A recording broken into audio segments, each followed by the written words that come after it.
ಪರಿಹಾರದ ಮೊತ್ತ ಏನೋ ದೊಡ್ಡದಾಗಿ ಕಾಣ್ತಾ ಇದೆ, ಆದ್ರೆ ಮನೆ ಮಂದಿಯನ್ನ ಕಳೆದುಕೊಂಡವರ ದುಃಖ ಅದಕ್ಕೆ ಬೆಲೆ ಕಟ್ಟಲಿಕ್ಕೆ ಸಾಧ್ಯನ? ಅಥವಾ ಕೊಡೋ ಪರಿಹಾರ ದುಃಖವನ್ನ ಮರೆಸ್ಲಿಕ್ಕೆ ಸಾಧ್ಯನ? ಎಂತ ದುರಂತ ನೋಡಿ. ಒಂದು ಕಡೆ ಮನೆಯವರನ್ನ ಕಳೆದುಕೊಂಡ ದುಃಖ ಹೋಗ್ಲಿ, ಇದೀಗ ಪಾರ್ಥಿವ ಶರೀರ ಕೈಗೆ ಸಿಕ್ಕಿದ್ರೆ ಅದನ್ನ ಅಂತಿಮ ವಿಧಿವಿಧಾನವನ್ನಾದ್ರೂ ನೆರವೇರಿಸೋಣ ಅಂತಂದ್ರೆ ದೇಹವನ್ನ ಗುರುತಿಸ್ಲಿಕ್ಕೂ ಕೂಡ ಕಷ್ಟ ಸಾಧ್ಯ ಆಗ್ತಾ ಇರುವಂತಹ ಪರಿಸ್ಥಿತಿ. ಆ ಪ್ರಮಾಣದಲ್ಲಿ ವಿಮಾನದ ಪ್ರಯಾಣಿಕರ ಹಾಗೆ ಅಲ್ಲಿನ ಸಿಬ್ಬಂದಿಗಳ ದೇಹ ಸುಟ್ಟು ಕರಕಲಾಗಿ ಹೋಗಿದೆ. ಶವಗಳ ಗುರುತು ಪತ್ತೆ ಹಚ್ಚಲಿಕ್ಕೂ ಕೂಡ ವಿಳಂಬ ಆಗ್ತಾ ಇದೆ. ಸಹಜವಾಗಿ ಮನೆ ಮಂದಿಗೆ ಇದು ದುಃಖಕ್ಕೆ ಮತ್ತಷ್ಟು ಕಾರಣವಾಗ್ತಾ ಇದೆ. ಕೇವಲ ದುಃಖಕ್ಕೆ ಇದೊಂದೇ ಕಾರಣ ಅಲ್ಲ. ವಿಮಾನದ ಒಳಗಿದ್ದವರ ಹಾಗೆ ವಿಮಾನ ಬಂದ್ ಅಪ್ಪಳಿಸಿದ ಸಂದರ್ಭದಲ್ಲಿ ಆ ಮೆಡಿಕಲ್ ಕಾಲೇಜಿನ ಹಾಸ್ಟೆಲ್ನಲ್ಲಿದ್ದವು ಮೃತಪಟ್ಟವರ ಸಂಖ್ಯೆ ಇದೀಗ 265ಕ್ಕೆ ಏರಿದೆ. ಅದೆಷ್ಟೋ ಕನಸುಗಳನ್ನ ಹೊತ್ತು ಲೋಹದ ಹಕ್ಕಿಯ ಬೆನ್ನೇರಿದ್ದ ಪ್ರಯಾಣಿಕರ ವಿಮಾನ ದುರಂತದಲ್ಲಿ ಅಂತ್ಯವಾಗಿ ಹೋಗಿದೆ. ಆ ಪ್ರಯಾಣ ಆ ವಿಮಾನದಲ್ಲೇನೆ ಸಜೀವವಾಗಿ ದಹನವಾಗಿ ಹೋಗಿದ್ದಾರೆ ಪ್ರಯಾಣಿಕರು. ಇದೀಗ ವಿಮಾನ ಪತನದಲ್ಲಿ ಮೃತಪಟ್ಟವರ ಕುಟುಂಬಗಳ ಕಣ್ಣೀರಿನ ಕಥೆಗಳು ಒಂದೊಂದಾಗಿ ಹೊರಬೀಳ್ತಾ ಇದೆ.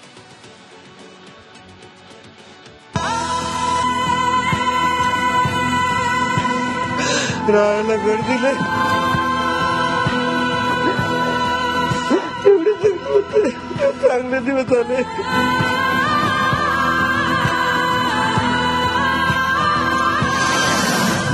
ಪೈಲಟ್ ಕೆಲಸ ಬಿಟ್ಟು ನಿನ್ನ ನೋಡ್ಕೋತೀನಿ ಅಪ್ಪ. ಅನಾರೋಗ್ಯ ಪೀಡಿತ ತಂದೆ ಮಗನ ಕೊನೆ ಕರೆ. ಕಥೆಗಳು ದೃಶ್ಯಗಳು ಒಂದೊಂದಾಗಿ ಬೆಳಕಿಗೆ ಬರುತ್ತಿವೆ. ಈ ದುರಂತದಲ್ಲಿ pilot in command Sumit Sabharwal Air India ವಿಮಾನದಲ್ಲಿ ದುರಂತ ಅಂತ್ಯ ಕಂಡಿದ್ದಾರೆ. ಈ ಘಟನೆಗೂ ಕೆಲ ನಿಮಿಷಗಳ ಮುನ್ನ ತನ್ನ ತಂದೆಗೆ ಕಾಲ್ ಮಾಡಿದ್ದ ಸುಮಿತ್ ಪೈಲಟ್ ಕೆಲಸ ಬಿಟ್ಟು ನಿಮ್ಮನ್ನ ನೋಡಿಕೊಳ್ತೇನೆ ಅಂತ ತಂದೆಗೆ ಸಮಾಧಾನ ಮಾಡಿದ್ರಂತೆ. ಆದ್ರೆ ಲಂಡನ್ಗೆ ಹೋಗಬೇಕಿದ್ದ ಮಗ 88 ವರ್ಷದ ತಂದೆಯನ್ನ ಬಿಟ್ಟು ಇಹ ಲೋಕ ತ್ಯಜಿಸಿದ್ದಾರೆ.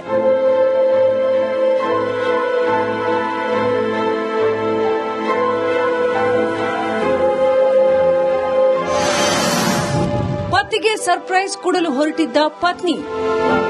ಇಂದೋರ್ ಮೂಲದ ಹರ್ಪ್ರೀತ್ ಹೊರಾ ಪತಿ ಲಂಡನ್ನಲ್ಲಿ ಟೆಕ್ಕಿಯಾಗಿದ್ದಾರೆ. ಇದೇ ಜೂನ್ 16ರಂದು ಪತಿಯ ಬರ್ತ್ಡೇ ಇತ್ತು. ಅದೇ ಕಾರಣಕ್ಕೆ ಜೂನ್ 19ರಂದು ಲಂಡನ್ಗೆ ತೆರಳಿ ಜನ್ಮದಿನವನ್ನ ಅವಿಸ್ಮರಣೀಯವಾಗಿಸುವ ಬಯಕೆಯಿಂದ ಹರ್ಪ್ರೀತ್ ಹೊರಟಿದ್ರು. ತುಂಬಾ ದುಃಖದ ಮಡುವಿನಲ್ಲಿ ಮುಳುಗಿದೆ.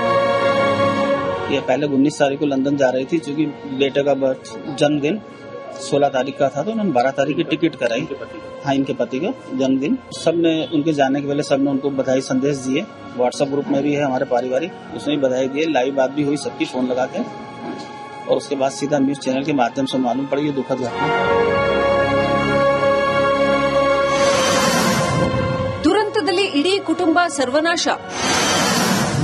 ಹೆತ್ತವರ ಜೊತೆ 4 ವರ್ಷದ ಕಂದಮ್ಮ ಸಾವು.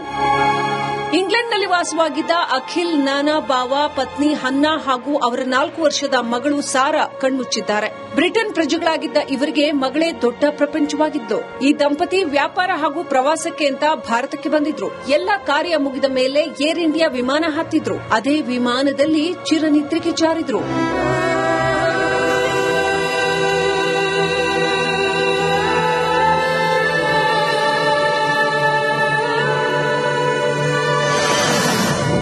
ಲಂಡನ್ನಿಂದ ಫೋನ್ ಮಾಡ್ತೀನಿ ಎಂದಿದ್ದ ಮಗಳು.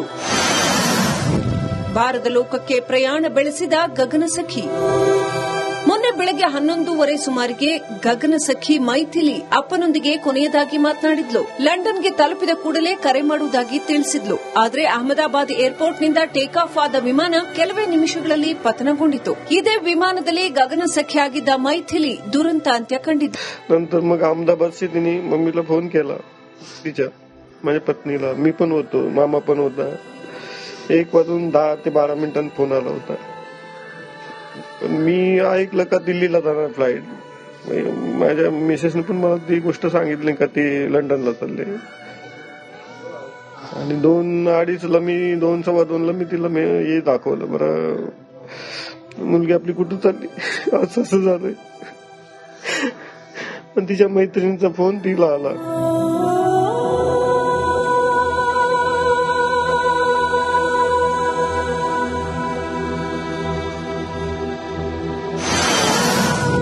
ಎರಡು ಮಕ್ಕಳು ಸಮೇತ ಕುಟುಂಬದ 4 ಸಾವು. ವಿಮಾನ ದುರಂತದಲ್ಲಿ ಇಂಗ್ಲೆಂಡ್ನ ಜಾವೇದ್ ಅಲಿ ಸೈಯದ್ ಅವರ ಪತ್ನಿ ಮರಿಯಂ ಸೈಯದ್, 8 ವರ್ಷದ ಮಗ ಜೈನ್ ಅಲಿ, 4 ವರ್ಷದ ಅಮಾನಿ ಪ್ರಾಣ ಬಿಟ್ಟಿದ್ದಾರೆ. 5 ದಿನಗಳ ಪ್ರವಾಸ ಮುಗಿದ ಕಾರಣ ಇಂಗ್ಲೆಂಡ್ಗೆ ವಾಪಸ್ ಆಗ್ಲಿಕ್ಕೆ ಅಂತ ಅಹಮದಾಬಾದ್ ಏರ್ಪೋರ್ಟ್ನಲ್ಲಿ ವಿಮಾನ ಏರಿದ್ರು. ಆದರೆ ವಿಮಾನ ಟೇಕ್ ಆಫ್ ಆದ ಕೆಲವೇ ಕ್ಷಣಗಳಲ್ಲಿ ಎಲ್ಲರೂ ಮೃತಪಟ್ಟಿದ್ದಾರೆ.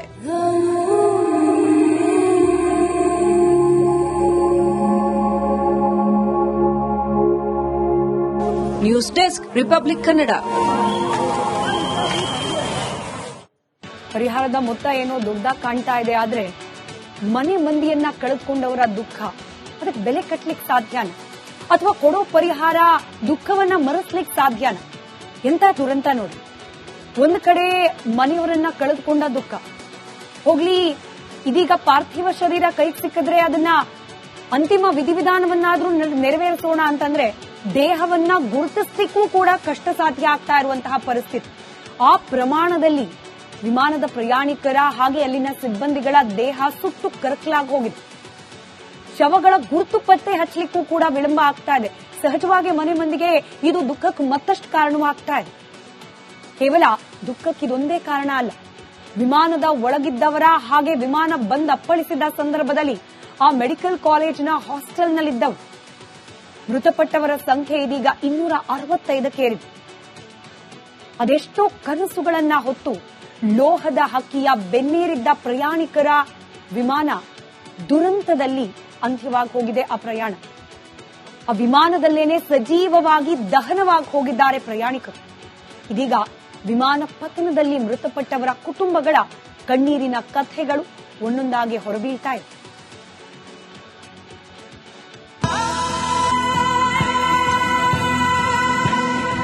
राहायला घर दिले, एवढे चांगले दिवस आले.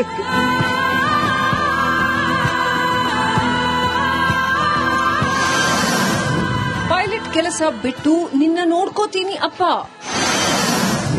ಅನಾರೋಗ್ಯ ಪೀಡಿತ ತಂದೆ ಮಗನ ಕೊನೆ ಕರೆಸೋ ಕಥೆಗಳು, ದೃಶ್ಯಗಳು ಒಂದೊಂದಾಗಿ ಬೆಳಕಿಗೆ ಬರುತ್ತಿವೆ. ಈ ದುರಂತದಲ್ಲಿ pilot in command Sumit Sabharwal Air India ವಿಮಾನದಲ್ಲಿ ದುರಂತ ಅಂತ್ಯ ಕಂಡಿದ್ದಾರೆ. ಈ ಘಟನೆಗೂ ಕೆಲ ನಿಮಿಷಗಳ ಮುನ್ನ ತನ್ನ ತಂದೆಗೆ ಕಾಲ್ ಮಾಡಿದ್ದ ಸುಮಿತ್, ಪೈಲಟ್ ಕೆಲಸ ಬಿಟ್ಟು ನಿಮ್ಮನ್ನ ನೋಡಿಕೊಳ್ತೇನೆ ಅಂತ ತಂದೆಗೆ ಸಮಾಧಾನ ಮಾಡಿದ್ರಂತೆ. ಆದ್ರೆ ಲಂಡನ್ಗೆ ಹೋಗಬೇಕಿದ್ದ ಮಗ 88 ವರ್ಷದ ತಂದೆಯನ್ನ ಬಿಟ್ಟು ಇಹ ಲೋಕ ತ್ಯಜಿಸಿದ್ದಾರೆ.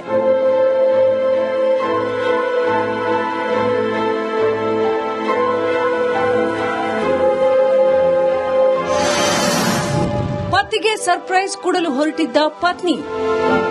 ಇಂದೋರ್ ಮೂಲದ ಹರ್ಪ್ರೀತ್ ಹೊರಾ ಪತಿ ಲಂಡನ್ನಲ್ಲಿ ಟೆಕ್ಕಿಯಾಗಿದ್ದಾರೆ. ಇದೇ ಜೂನ್ 16ರಂದು ಪತಿಯ ಬರ್ತ್ಡೇ ಇತ್ತು. ಅದೇ ಕಾರಣಕ್ಕೆ ಜೂನ್ 19ರಂದು ಲಂಡನ್ಗೆ ತೆರಳಿ ಜನ್ಮದಿನವನ್ನ ಅವಿಸ್ಮರಣೀಯವಾಗಿಸುವ ಬಯಕೆಯಿಂದ ಹರ್ಪ್ರೀತ್ ಹೊರಟಿದ್ರು. ತುಂಬಾ ದುಃಖದ ಮಡುವಿನಲ್ಲಿ ಮುಳುಗಿದೆ.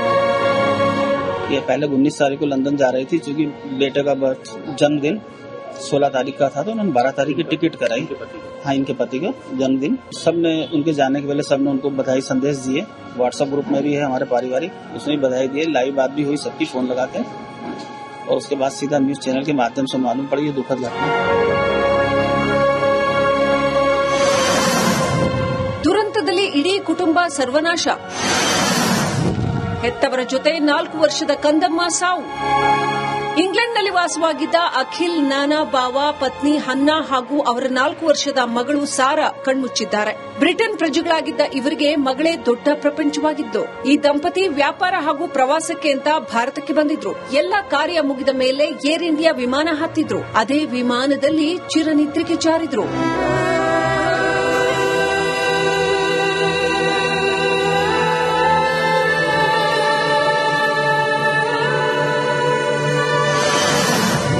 ಲಂಡನ್ನಿಂದ ಫೋನ್ ಮಾಡ್ತೀನಿ ಎಂದಿದ್ದ ಮಗಳು.